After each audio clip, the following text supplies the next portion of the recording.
Episode 1 of this series, I said I would do 100 push-ups and 100 sit-ups every day this entire training block. I haven't. I have done 100 push-ups a day for about 90% of the days. The sit-ups, 40 to 75 a day, roughly, but that changes now. Starting today, 100 of each every day for the rest of the block. Then I'll have a six-pack in no time.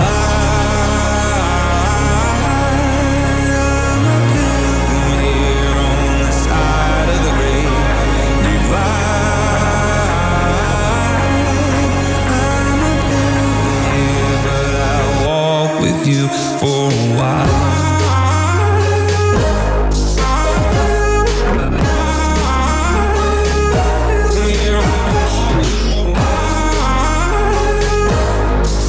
You ever heard of overnight oats? Welcome back to No Time. This is my series of training for the Chicago Marathon in 2025. There is no time goal for the series. Every other series I've done on YouTube has had a time goal associated with it. This time, I'm just trying to focus on all the things I can control and letting race day be race day. I am quickly becoming the fittest I have ever been, and I believe right now I am the fittest I've ever been. So that's awesome. Gotta be real with y'all. Life is a little intense right now. We got a brand new dishwasher. Other one crapped out. The one that we got with the house was just installed today, so that's great. But our AC is completely out on the entire house. That broke. We're probably gonna need, we will need an entire new system for that. Fall ball for the boys. Baseball just started. I am coaching both of the boys' teams, so that's 2 to 3 days a week. We have a condo that we rent out in the city, the one we used to live in, and our renter of 2.5 years just moved out, and this person most definitely trashed the place. We spent multiple days cleaning it, and I have to go back to do quite a bit of fixes. This is all a big reason why episodes aren't coming out weekly, really every 10 days, and just trying to honor that. You know, if I'm gonna be a man of integrity with my family, and I preach that I'm gonna do that, make sure I'm spending enough time with them and not slaving away at these videos. Exciting news, I'm working on a small documentary with Cyrus, and it's with a big running brand, so that's super cool. That's another few days and weeks of work leading up to Chicago. And if you didn't know, I am running 90 miles a week, so it's a lot. Needless to say, my ambitious goal of doing all of the things this block has not been perfect, but the really cool thing is that I have not missed a single day of running. I believe at this time of recording, I have a running streak of 44 or 45 days, and I don't plan on stopping anytime soon and getting all of that mileage in, so that's really cool. And even though the other stuff hasn't been perfect, this is the most intentional I've ever been with any non-running things in training. So that means strength and conditioning and fueling and sleep and all of those different variables. So that's really cool. And every single episode in this series is going to be breaking down all of those different variables outside of the running while also filming and showcasing the workouts and all the training. Last week I took Friday off work and I hit my run on the treadmill with Sabria in the gym. We got a little workout in together before we left for a lake day with my entire family up in Wisconsin. And I know at this resort there aren't many good food options, so I packed a cooler for Sabria and I to fight the cheeseburger temptation up in Wisconsin. And that's where one of today's sponsors comes in, Garden Cup. Garden Cup is something I tried a few months ago, and I love their product. If you're pursuing your own athletic goals, leading a super busy life like myself, these meals are such an awesome tool to have at your disposal. They have a few staple products, but what I love the most are these 3 power cups: the pesto pasta bowl with grilled chicken, spicy Tex-Mex burrito bowl, and the Italian pasta bowl with smoked salami. Now, I'm obviously deep in my training for Chicago Marathon, but whatever you're training for, these lunches are sure to be a great source of carbs and protein to meet macro goals and for everyday fueling and recovery. If I want to target less fat, I can eat it without the dressing or just put less dressing in the cup before I mix it all up. You got to go check out their options for yourself. You can get free shipping on your first 3 orders with my code, all caps, Floberg at checkout. Link down in the description. Not to mention, Garden Cup and Kaizen are the first 2 new sponsors on this series. And like I said in the beginning, any new sponsorships for the No Time series will be a 50% donation to my St. Jude fundraiser I'm doing for the entire series. Now for our favorite No Time segment, Sabria time.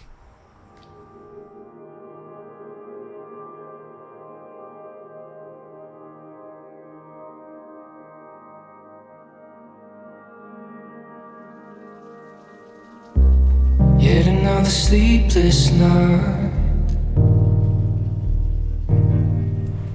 I don't wanna leave the sheets. The world can't wait for a moment.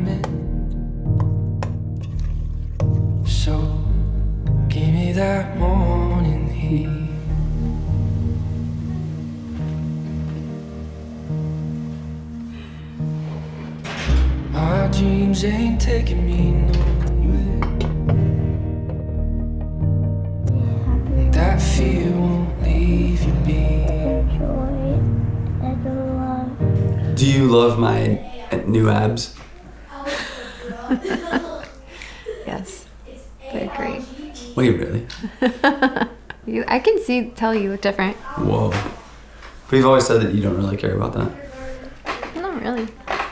I think you've always looked fit. Meow. You look very skin and bone right now, with muscles. Good or bad thing? Good. You sound so hesitant. I mean, I'm used to you looking really, especially, closer to marathon, like really, really thin. So it's just different. I've never seen you look like that, but then also with some more muscle definition. How has the chaos of the last 2 weeks been for us? It's been better. It's been good. I mean, not like catastrophic. I mean, personally, I have felt fine with all of it. I know that you're a lot more stressed about it than me, and it's just required some late nights of doing some stuff that we don't necessarily want to do. Yeah. And being tired. I don't think it's that bad. Sure. I think we've been through harder. Yeah, I think probably the biggest thing is that we're just choosing to lengthen the amount of time we're willing to stretch it out instead of being like, it's got to get done now. Yeah, that's nice in some ways. And then in other ways it's not, because it's like, let's just be done with this. Yeah. Have you seen me need to release some of the things and let go of perfectionism? Yes. Like last night you were saying you're not tracking your food on the weekends. Yeah, last night you eat Pepsi and pizza. Well, actually, I did eat a chocolate I was bar. like, thank the Lord we don't live next to Papa Ray's anymore. Oh, I would just be eating pizza all the time. How's my communication been? It's been good. Something we could be better at is like, I think you're really good at telling me what you need to do. Well, I wish you would tell me what time you're getting up in the morning. I don't know why, I just always want to know that. Because I think I want to know if I could get up with you. If it's 4:30, no. If it's 5, maybe. Or if you have a double. I mean, maybe it's as simple as you just like writing out your schedule and having it somewhere so I can see it. I get it on Sunday, and so we can expect what most days are, but we can maybe check in Sunday night, and I can just tell you the whole week. Or print it out or something so I can just look at it. Oh, print it. Should I fax it to you? Fax it and hang it on my memo board. And then... Are you annoyed by all the push-ups and sit-ups? Push-ups. I'm not annoyed, but sometimes it catches me off guard if like the floors get really creaky all of a sudden and you're just like... like, what's going on in there? I think you could be better about checking in with me. Like, this is what I have to do. Da-da-da-da. What do you need to do? And how can we work together to both get done what we want to get done? I think we could be better at that. So group effort or my fault? Both. I don't love bringing it up because also I know you don't like talking about it. Sure. So Well, I think it's because my ADHD and like every time I'm like, hey, I was gonna run this morning and I'm not running, and I did some other stuff instead. We woke up together. The flexibility. I think the flexibility is what I like. It's like things can change. For sure. But it's hard when it's 90 miles a week to not have like really regular consistency. Right. Okay, we gotta wrap this because I'm getting attacked right now. Good. Love you. Bye. I'm trying to keep myself accountable with the lifting, and so I've planned out the next 7 weeks, the last 7 weeks of my block, which is all that's left, which is insane. Wrote it all out on the whiteboard here. Just want to walk you through it. Haven't been perfect at it so far. What else is new on my strength and conditioning? But what's cool is with this plan, if I hit all these days, I will almost 1.5 times the amount I did before McCurdy, and it'll be the most strength and conditioning I've ever done in a block still. So I have all the weeks left. I have August all the way through to race week. And this upcoming week will be my first time I do 2 sessions on the week. So that'll be Wednesday and Saturday, my hard track day and the long run. And then the week of Hidden Gem, which is coming up. Insane, so exciting. Hidden Gem is my favorite half marathon I've done. Now this will be my 3rd one in a row, 3 years in a row. That will be the 3rd and the 6th. After that, I will do my 2 peak weeks of strength and conditioning this one being my first kind of peak week of running, and then this will be my peak week for running, which will include that last long run workout. I'm assuming that's 2 weeks before Chicago. So it goes 2, 2, 3, 3, 2, 1, and none on race week. So the taper off of strength and conditioning is sooner than the taper off of running. So hopefully this will be a great plan to keep me consistent, actually putting those in the calendar and holding myself accountable to them. And then I'll get the most strength conditioning I've ever done in a block. And then I'll be attacking a plyos plan. I really only want to be doing those maybe once a week, once maybe twice a week for the last month and a half of the block. I still need to prep for that. It's been something I'm lacking on as a new adaptation for the block. But yeah, I mean, like with all the chaos that's going on, it's really hard to add another thing. So even if that means I get 3 or 4 plyo sessions in the block, that's cool with me.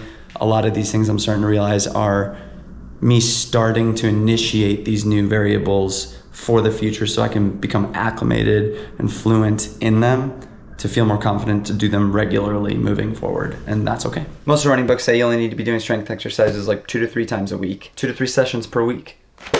For optimal results, do one of these programs 3 times per week. Start with 1 to 2 days per week for several days. Start with 1 to 2 sets of these exercises. Different, but not really. I'm not going to try to overcomplicate it. For these last 2 months, I'm going to be targeting 2 specific things. 1, common strength moves that runners do, but then second, to target muscles that have cramped in marathon races in the past, specifically for me. The same exact workouts I did in the gym for the McCurdy build. Feel free to steal any and all of this stuff for your own strength and conditioning needs. Simple strength moves. Kettlebell lunges, pretty simple targeting quads, hamstrings, and glutes. Split squats, single leg movements. It's the same as the previous quads, hamstrings, glutes is what it targets.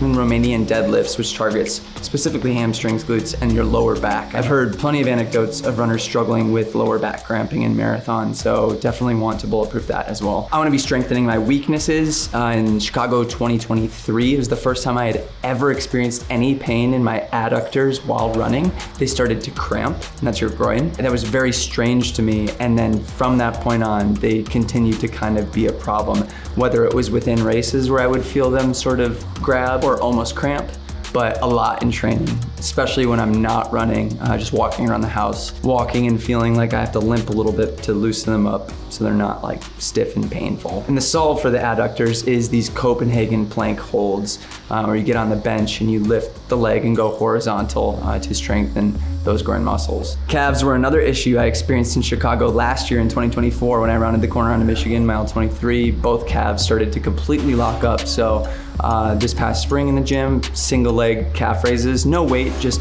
1 at a time, single leg to strengthen the calves. Hopefully we'll continue to strengthen them so I don't run into that cramping. Funny enough, these 2 things I did strengthen nearly a dozen times in the prep to McCurdy, and I did not have any cramps in my adductors or calves in that race. Now the fun extra ones, bench press here and there, but obviously the 100 push-ups, 100 sit-ups, obviously haven't been hitting that every day, but still been doing a heck of a lot of them. And what's amazing about that is I just feel generally stronger, and that's what I wanted to do from the get-go here.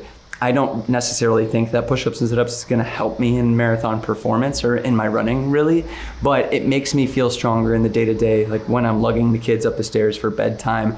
I know that when I'm training high mileage, it always feels really tiring to do that, obviously in the legs, but I just have, past couple of years have just felt weak carrying the kids up the stairs when I'm fatigued inside of a block. So I haven't felt that way this block, and that's been amazing. Plus I've really noticed a change in my physique, which is wild. I've never really had pecs, but I've noticed that they've been growing and have become more defined. While I don't think I'm necessarily losing weight, I do think that I am slimming down in fat percentage. Actually, I think I'm gaining weight even.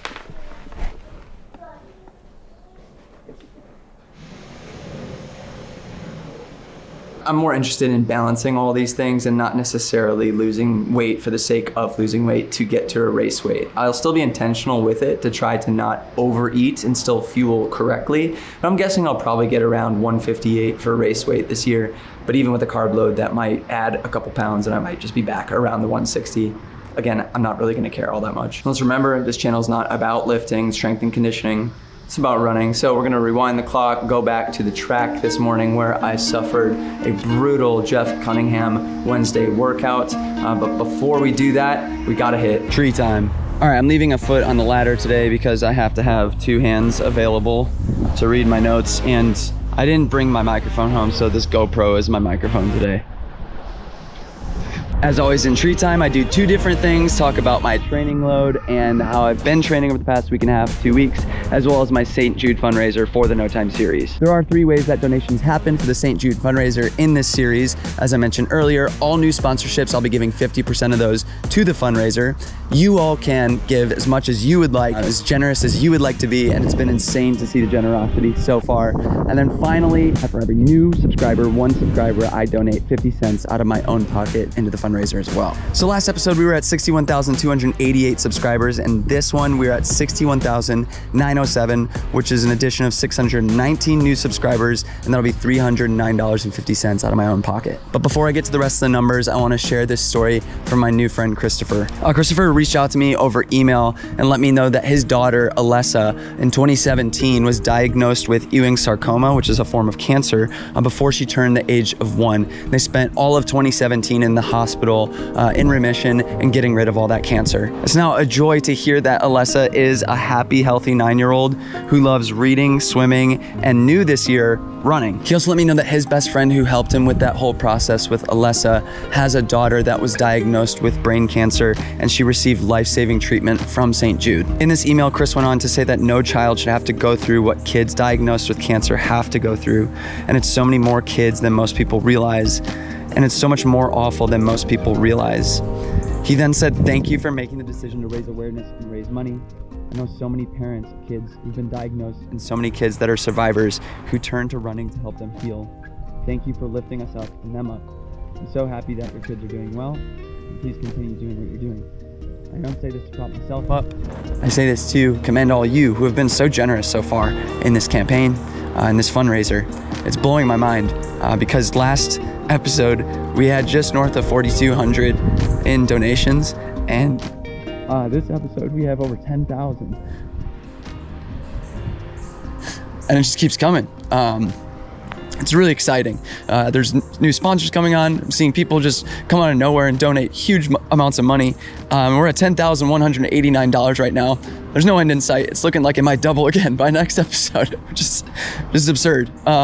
And you know, rest in peace to me, because December 1st, I'm running a mile for every $1,000 raised on this campaign. So it's up to you guys. Do you want me to run my first ultra marathon? It looks like I'm going to be, no matter what, but I guess the question is, how far am I going to run? So massive shout out to all of you who have been donating, and massive shout out to these new sponsors that are jumping on, because I'll be contributing that 50% to them. Which brings me to our next sponsor of this episode, Kaizen. Kaizen is a running app for your training, and they're most famous for their race predictor. But it is so much more than just a race prediction app, and I'll be getting to that in a second. The difference in this race predictor is that it factors in mileage and training load and cross training, and it scrapes all of your data from Strava to get that information. And what's cool about this time prediction is that it accounts for a 1-week taper. What it says you can run today would be on a flat course in the right predictions, but with that 1-week taper. In the app, I set Chicago Marathon as my goal, so it's going to tell me what I need to do weekly to get to that goal. And in my race prediction graph, I'm not sharing what that time is because the whole series is called No Time. I will show you that the graph is improving, which is a great affirmation that I'm doing things right. That's what's so cool about the app too, is that it's not a coach. If you do have a coach, it's a great little assistant to give you the outlook and the picture of how your fitness is growing, giving you small recommendations on how to tweak your training to make sure you're accurate in approaching that goal that you set for yourself. So with that training graph, in contrast to the Strava graph, it is considering that intensity, pace, and elevation, not just the mileage. So the peaks that you see on this yellow graph are the intensity that you're putting in week by week. So it's really cool for me to see that it's trending upwards to the right as I increase mileage, but also as I increase intensity in the workouts. Wednesday last week, I did my workout on the treadmill, and it was a Crazy Jeff workout. I did 6 of a tempo, and I ran that at 540 down to 536 set on the treadmill. I took a 4-minute jog, and then I did 3-mile repeats at 530 down to 528, feeling very fit and feeling like it was the 8.5 out of 10. This past Wednesday workout was on the track, and you're about to see that. I'm gonna feature it here in this video. Was also an absolute scorcher, and maybe not 8.5 out of 10 that time, but you'll see. I'll cover more of Kaizen as the weeks go on because they're sponsoring this entire series, but if you'd like to try it alongside me throughout the whole No Time series, you can actually get a 14-day free trial if you use my code, all caps, Floberg14. It's linked down in the description, go check it out. All right, time to see me suffer at the track. It's 5:20 a.m. I gotta go in like 10 minutes. Cubs game was insane last night.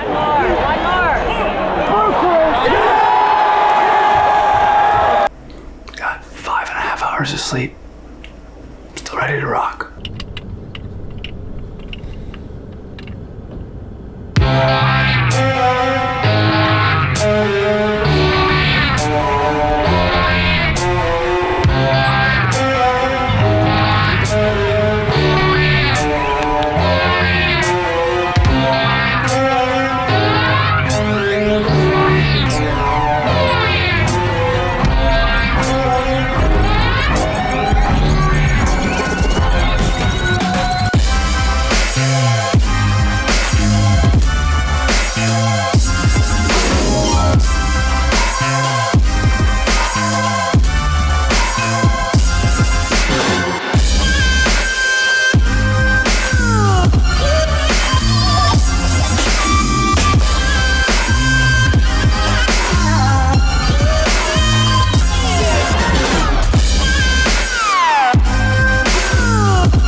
I was supposed to take a 400-meter jog. I was supposed to take a 400-meter jog. Just give me a walk rest. Oh, it's a welcome relief. This workout is gnarly, dude. 60 seconds of rest is gnarly. Finished? Great work. I got 600s now. Home stretch.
All right.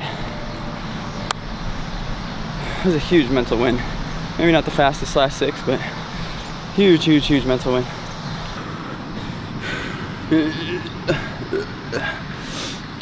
No. You ever heard of overnight oats? They say within 30 minutes of your workout, if finishing. 30 seconds. I was gonna say, cut to you throwing up. I want to be like a British running YouTuber. They always go, yeah, happy with that. Like Americans are always like, man, I'm stoked. Oh, it was such a good work. I'm like, I'm guilty of that. I say that all the time. Like, oh, it was such a good workout. They're always like, yeah, it was good. Just happy with that. I'm putting Cole on blast right now. Cole, I know you're watching. But yeah, happy with that. That was one of the biggest mental grinds I've had in a long time. I mean, I guess I've been running workouts with Iggy and just realizing it's so much easier to hit paces and reps with somebody else and grinding that out alone. Whew. I mean, it's not like hot, but it's not cold. So yeah, the sun came up and the temp changed quite a bit. I think the cool part about these workouts is you feel fresh enough at the beginning of each rep when you're fit. And so, I mean, by the end of it, you're dying each rep, but after 60 seconds of walk rest, you're like, you just have to tell yourself like, no, I am fit enough to do another rep, just do another one. And the whole workout is just, all right, just do another one, just do another one, do another one, and until you're done. And that's a really hard game to play, but again, really good simulation for marathon, because it's exactly how it feels late in a marathon. Just like, just another mile, one at a time. And that's all I have to say about that.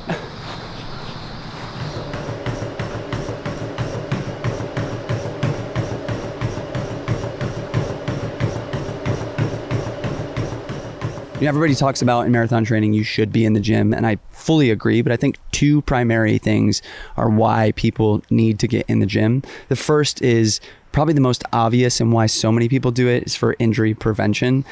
Obviously, this is going to be overall strength and conditioning. It's going to help anybody avoid injury with a training block, helping individuals push to higher volume and harder intensity, which you need both of those to progress in the marathon distance.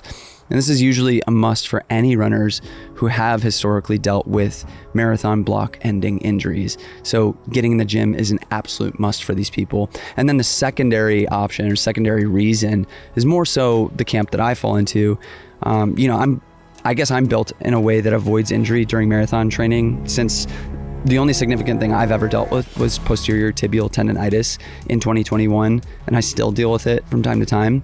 But I haven't had anything else be a problem for me in the 6 to 7 years I've been marathon training. And for someone like me, strength training is definitely still an injury prevention tool, but it's more so targeted for making marginal gains, like having a stronger lower half in later stages of a marathon race, as well as targeting and strengthening weak spots that have historically fallen apart in races for myself. Big question is, will it be the missing piece for a massive PR? I guess we'll find out in 7 weeks. Feels like it'll be here in no time.